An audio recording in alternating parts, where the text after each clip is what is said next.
तो आगे पढ़ेंगे ह्यूमन रिप्रोडक्शन में। कभी कभी आपको ह्यूमन रिप्रोडक्शन में ओवरी का डायग्राम पूछते हैं और एक स्लाइड है, प्रैक्टिकल में भी है ये और थ्योरी में भी आता है। वो फिगर मैं आपको बता देती हूँ, उस फिगर को अच्छे से याद कर लेंगे। इस बार बोर्ड में वो आया था क्वेश्चन, फिगर 3.7, और आपको ये फिगर कॉपी में बनाना भी है। देख रहे हैं, ये ओवरी का स्ट्रक्चर है। ओवरी के अंदर ओवम का डेवलपमेंट कैसे हुआ है वो है।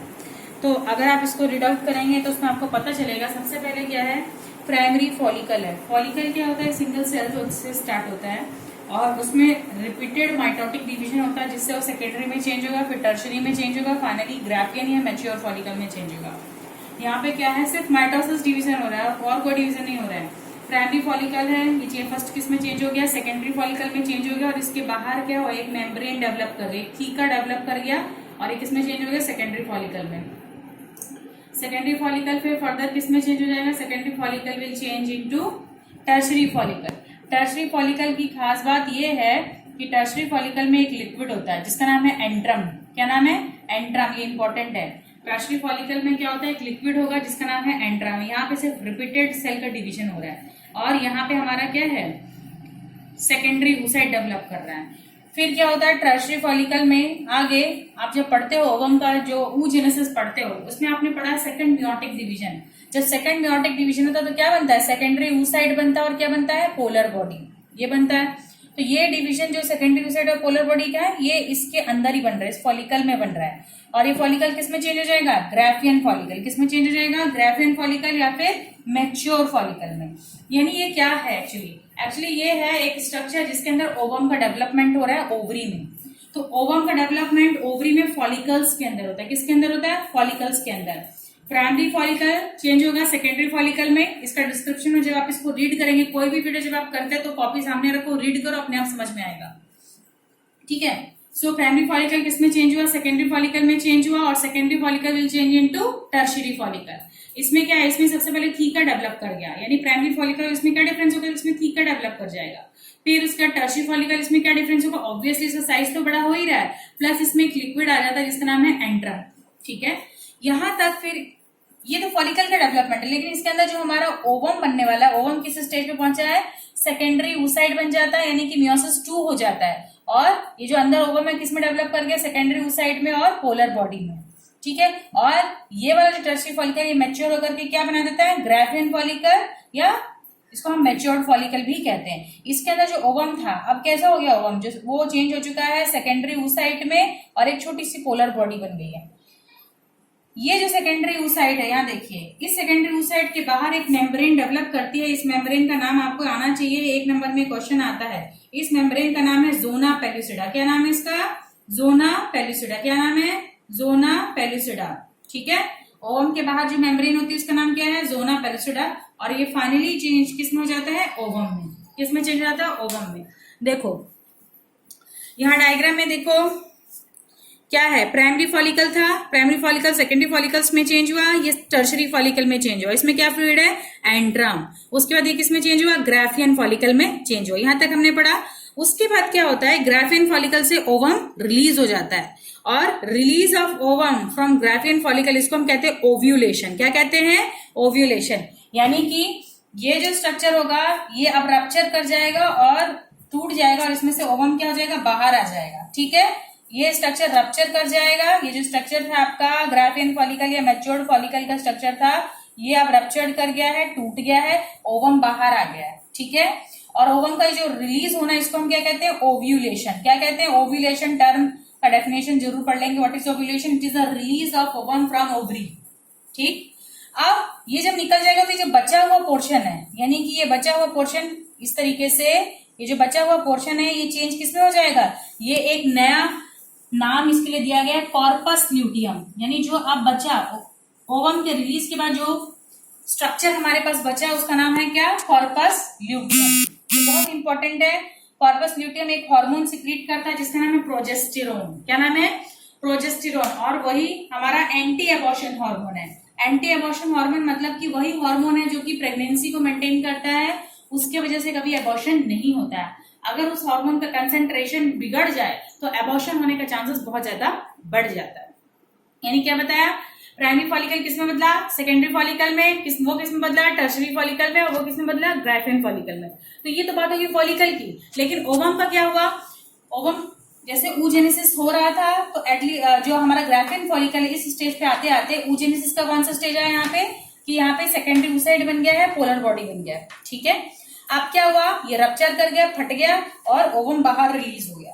ठीक है, ये सेकेंडरी oocyte भी हम इसको कह रहे हैं। ओवम बाहर रिलीज हो गया, इसके बाहर कौन सी मेम्ब्रेन बनी, जोना पेलिसिडा मेम्ब्रेन बनी। ओवम का release of ovum from ovary is ovulation. ठीक है, उसके बाद ये जो बचा खुचा स्ट्रक्चर है इसको हमने टर्म दिया है कॉर्पस ल्यूटियम, और कॉर्पस ल्यूटियम एक हार्मोन प्रोड्यूस करता है जिसका नाम है प्रोजेस्टेरोन। 11th में पढ़ा होगा तुम लोगों ने हार्मोन्स वाले चैप्टर में, बहुत इंपॉर्टेंट हार्मोन है ये प्रोजेस्टेरोन। ठीक है, सो इस डायग्राम को आप लोग अपनी नोटबुक में बना लेंगे, और जैसे ये पूरा पैराग्राफ के फॉर्म में आपने नोट्स भी लिखा है, आप इसको वहीं पे जहां पे भी स्पेस है उसको इस फॉर्म में लिख लेंगे तो आपको इजी हो जाएगा याद करने के लिए, फ्लो चार्ट के फॉर्म में। ठीक है, now we will start with the menstruation cycle.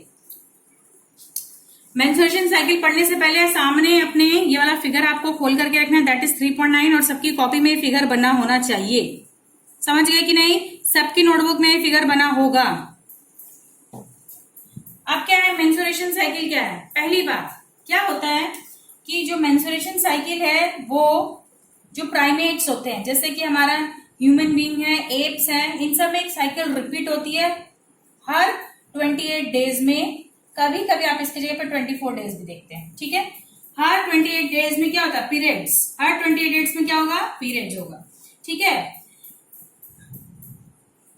अब क्या है, जैसे ही एक फीमेल अपने प्यूबर्टी स्टेज में आती है, प्यूबर्टी यानी कि 12 से 13 साल या 12 से 14 साल के बीच में, उस टाइम ये मेंस्ट्रुएशन साइकिल स्टार्ट हो जाती है, तो उसे हम कहते हैं menarche, that is commencing of menstruation cycle at the puberty stage. Menarche यानी कि मेंस्ट्रुएशन साइकिल फीमेल में स्टार्ट हो रही है, और 50 ईयर्स तक पहुंचते पहुंचते ये साइकिल स्टॉप हो जाती है, उसे हम क्या कहते हैं, मेनोपॉज। क्या कहते हैं, menopause, that means no more menstruation.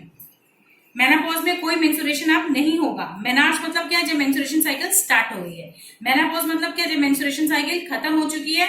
ये कब तक होता है, 50 ईयर्स एज तक होता है।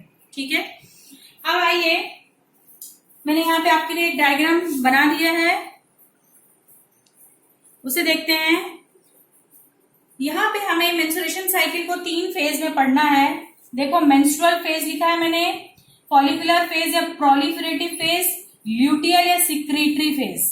ठीक है, इसको पहले देखो, इस फिगर को देखो, बहुत कॉम्प्लिकेटेड सा नजर आता है लेकिन उतना कॉम्प्लिकेटेड है नहीं। देखो, एक एक चीज को देखो, यहाँ पे 4 चीजों के बारे में बताया गया कि 4 टाइप्स को डिस्कस किया गया कि इसमें क्या क्या चेंजेस है। पहला है यूट्रस इवेंट, यूट्रस में क्या क्या चेंज होता है, ये बात है।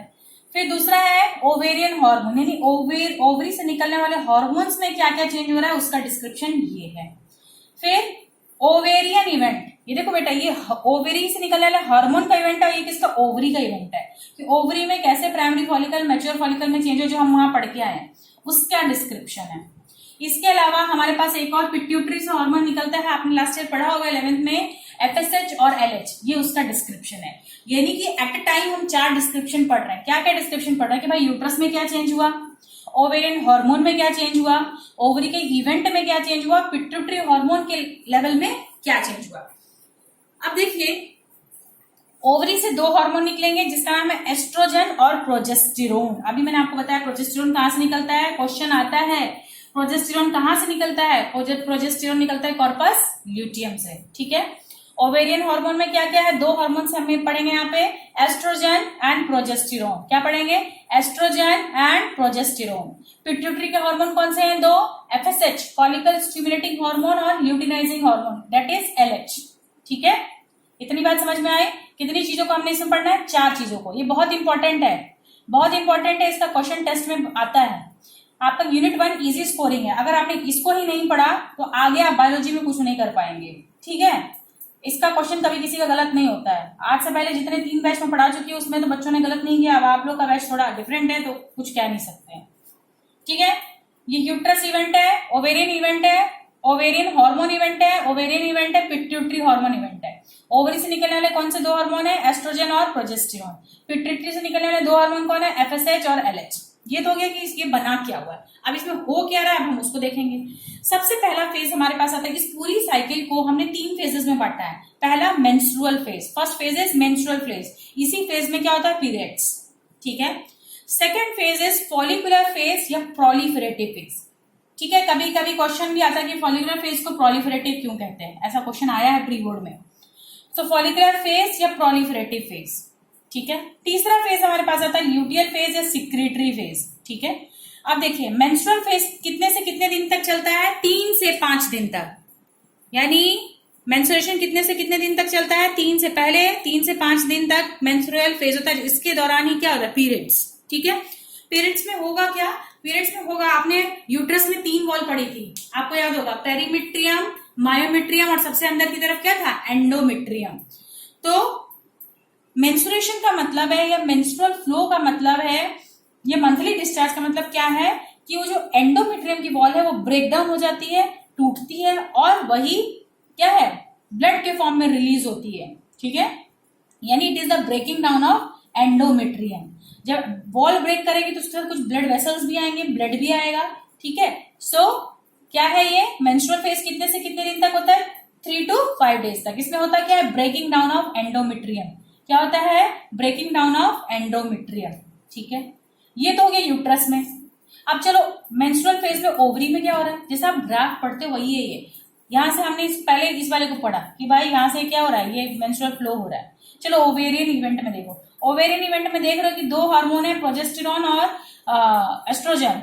ओवेरियन हार्मोन इवेंट में दोनों का कंसंट्रेशन धीरे धीरे बढ़ रहा है। तो जब आप इसको टेस्ट में लिखोगे तो कैसे करोगे, जैसे एक मेंस्ट्रुअल फेज है ना, तो इसमें आपको चारों बातें बतानी है, क्या, यूट्रस का इवेंट यूई, ओवेरियन हार्मोन इवेंट, फिर उसके बाद ओवेरियन इवेंट, और उसके बाद क्या होगा, पिट्यूटरी हार्मोन इवेंट। ये चारों हेडिंग्स में आएगा कि मेंस्ट्रुअल फेज में सबसे पहले बताओ यूट्रस इवेंट में आप बताओगे ब्रेकिंग ऑफ एंडोमेट्रियम, फिर ओवेरियन हार्मोन इवेंट में क्या बताओगे, the concentration of oestrogen and progesterone both increasing. फिर है ओवेरियन इवेंट। अब चलो ओवेरियन इवेंट में क्या है, इसमें क्या है बेटा कि जो फॉलिकल्स है वो डेवलप कर रहा है, प्राइमरी फॉलिकल सेकेंडरी में बदल रहा है और सेकेंडरी फॉलिकल टर्शरी में एंड फाइनली मैच्योर फॉलिकल में चेंज हो रहा है। तो आपको ओवेरियन इवेंट में यही लिखना है that the follicles starts developing and the primary follicle changes to secondary follicle which in turn changes to tertiary follicle, ठीक है। चलो आप पिट्यूटरी हार्मोन का देखें क्या हो रहा है भाई, यहाँ पे देखो, इसको देख करके लगता है कि एफएसएच डिक्रीज कर रहा है, लेकिन overall the concentration of FSH and LH both of them will increase, ठीक है। यानी यहाँ पे बहुत इजी है ये, यहाँ पे भी इन दोनों का भी बढ़ रहा है, इन दोनों का भी बढ़ रहा है। यहाँ पे ओवेरियन इवेंट में ग्राफियन फॉलिकल मैच्योर हो रहे हैं, यूट्रस में वॉल ब्रेक हो रही है। यानी कि अगर मेंस्ट्रुअल फेज लिखना है तो हम इसको 4 हेडिंग्स में लिखना पड़ेगा, ये 4 हेडिंग्स में क्या हो रहा है। अब चलो नेक्स्ट फेज में, फॉलिकुलर फेज, यानी कि ये फेज आता है 5 से लेके 14 दिन, यहां से यहां तक, मतलब व्हेन द मेंस्ट्रुएशन स्टॉप, उसके बाद हमारे यूट्रस में क्या चेंजेस हो रहा है उसके बारे में हमें पढ़ना है। फॉलिकुलर फेज को हम कहते हैं प्रोलिफरेटिव फेज। प्रोलिफरेट का मतलब होता है किसी चीज का बड़ा होना, ठीक है। अब इस केस में आप देखेंगे कि ये जो यूट्रस की ये जो बेटा ये डिजाइन जो बना है ना, ये डिजाइन नहीं है एक्चुअली, एंडोमेट्रियम है। तो प्रोलिफरेटिव फेज में फिर हम उसी तरीके से चलते हैं। यूट्रस में क्या हो रहा है, यूट्रस में ये हो रहा है कि एंडोमेट्रियम थिकेन्स, एंडोमेट्रियम वॉल बड़ी हो रही है, धीरे धीरे बड़ी हो रही है ना बेटा, तो हम क्या कहेंगे, एंडोमेट्रियम थिकेन्स, थिक हो रही है एंडोमेट्रियम। चलो ओवेरियन हार्मोन और ये इसमें देखें क्या हो रहा है, इसमें भी देखो एस्ट्रोजन और प्रोजेस्टेरोन क्या हो रहा है, बढ़ रहा है। सेम बात जो ऊपर लिखी है वही नीचे लिखना है, यानी कि एस्ट्रोजन और प्रोजेस्टेरोन का कंसंट्रेशन कैसा है, बढ़ रहा है। ये हो गया हमारा ओवेरियन हार्मोन। फिर हो गया ओवेरियन इवेंट। ओवरी में क्या हुआ बेटा, ओवरी में हुआ ये कि मैच्योर फॉलिकल जो है वो रप्चर कर दिया और उसने सेकेंडरी oocyte या ओवम को रिलीज कर दिया है, ठीक है। तो ओवेरियन इवेंट अगर पूछे कि फॉलिकुलर या प्रोलिफरेटिव फेज में ओवेरियन इवेंट क्या होता है, तो ओवेरियन इवेंट में क्या होता है कि ये रप्चर कर जाता है और ओवम रिलीज हो जाता है। फिर पिट्यूटरी हार्मोन इवेंट देखो, पिट्यूटरी हार्मोन इवेंट में क्या हुआ, एलएच और एफएसएच दोनों का कंसंट्रेशन पीक पे होता है। और इसमें सबसे इंपॉर्टेंट क्वेश्चन एलएच सर्च, आप देखेंगे कि 14th डे में यहाँ पे ये जो एलएच का कंसंट्रेशन तो मैक्सिमम हो जाता है, यानी ल्यूटिनाइजिंग हार्मोन सबसे ज्यादा किस दिन निकलता है, 14th डे में। और जिस दिन वो सबसे ज्यादा निकलता है उसे हम क्या कहते हैं, एलएच सर्ज। क्या कहते हैं, एलएच सर्ज। वो किस दिन होता है, 14th डे में। और उसी हार्मोन के इन्फ्लुएंस की वजह से क्या होता है कि जो हमारा ग्राफियन फॉलिकल उसमें से ओवम रिलीज हो जाता है। समझ गए, ये हार्मोन की कंसेंट्रेशन बढ़ने के कारण ही जो हमारा ग्राफियन फॉलिकल उसमें से ओवम क्या हुआ, रिलीज हो गया। ये मोस्ट इंपॉर्टेंट क्वेश्चन है। यानी कि पहली बात क्वेश्चन क्या आएगा, एलएच सर्ज क्या होता है, तो आपको बताना है कि डे 14 में एलएच का कंसेंट्रेशन मैक्सिमम होता है, जिसकी वजह से ओव्यूलेशन होता है, उसे हम एलएच सर्ज कहते हैं। कभी कभी कैसे क्वेश्चन आता है कि एलएच सर्ज किस दिन होता है, 14th डे पे होता है। फिर क्वेश्चन आता है एलएच सर्ज होने की वजह से होता क्या है, ओव्यूलेशन होता है, that is release of ovum from ovary. ठीक है, तो हम इसे क्या कहते हैं, फॉलिकुलर फेज, क्योंकि इसमें फॉलिकल्स का डेवलपमेंट होता है। प्रोलिफरेटिव फेज, क्योंकि इसमें एंडोमेट्रियम की थिकनेस बढ़ रही है।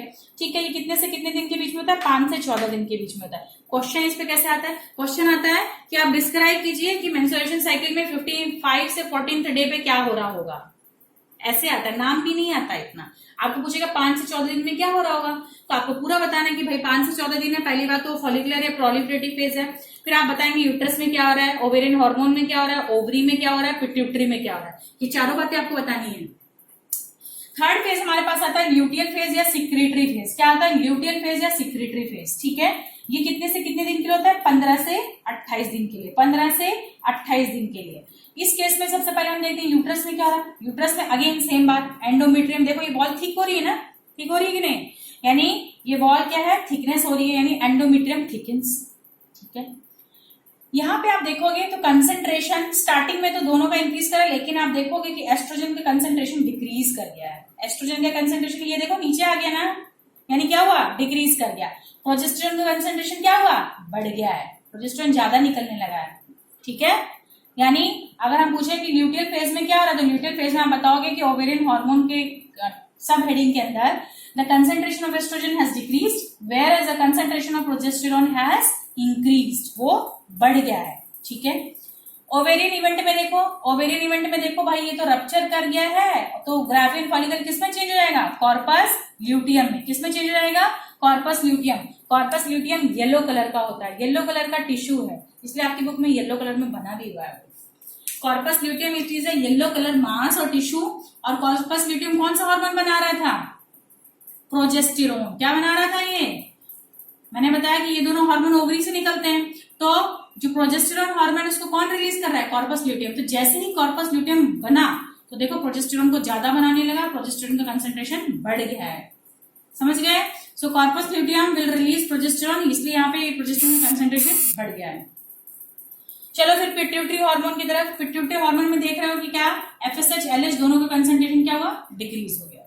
ठीक है, सो इसी तरीके से ल्यूटियल। अच्छा, क्वेश्चन एक आता है कि इसको सिक्रेटरी फेज क्यों कह रहे हैं। सिक्रेटरी फेज इसलिए कह रहे हैं क्योंकि यहाँ पे कॉर्पस ल्यूटियम से क्या रिलीज हो रहा है, प्रोजेस्टेरोन। क्या रिलीज हो रहा है, प्रोजेस्टेरोन, यानी हार्मोन्स का सिक्रीशन हो रहा है, इसलिए हमने इसको क्या कहा, सिक्रेटरी फेज। ये कितने से कितने दिन के बीच में होता है, 15 से 28 दिन के बीच में होता है। एलएच सर्ज कब होता है, 14th डे को होता है। उससे होगा क्या, उससे ओव्यूलेशन होगा, release of ovary ovum from ovary. ये थोड़ा कॉम्प्लिकेटेड, इस वीडियो का पॉज करके मेनी टाइम्स देखेंगे और जो डाउट होगा उसको पूछेंगे, और एक दिन मैं इसका टेस्ट लूंगी। ठीक है, और टेस्ट पर्सनली भेजूंगी सबको, और आप उसका पर्सनली रिप्लाई करेंगे, एक साथ नहीं, सबका क्वेश्चन डिफरेंट करूंगी। ठीक है, सो आई होप आपको ये समझ में आया होगा। कुछ डाउट होने से आप फिर से पूछ सकते हैं। 3 फेजेस हैं, 3 फेजेस को हमें 4 सब हेडिंग में करना है, इसलिए जो आपका, अगर आपको ये डायग्राम बन गया आपको माइंड में है, तो आप ये सारे फेजेस को अच्छे से एक्सप्लेन कर सकते हो। और इस डायग्राम की प्रैक्टिस बार बार करेंगे, कॉपी में बनाएंगे। इससे पहले जो मैंने ओवरी का फिगर बताया उसको भी कॉपी में बनाएंगे, इसको भी कॉपी में बनाएंगे। आज के लिए इतना ही, थैंक यू।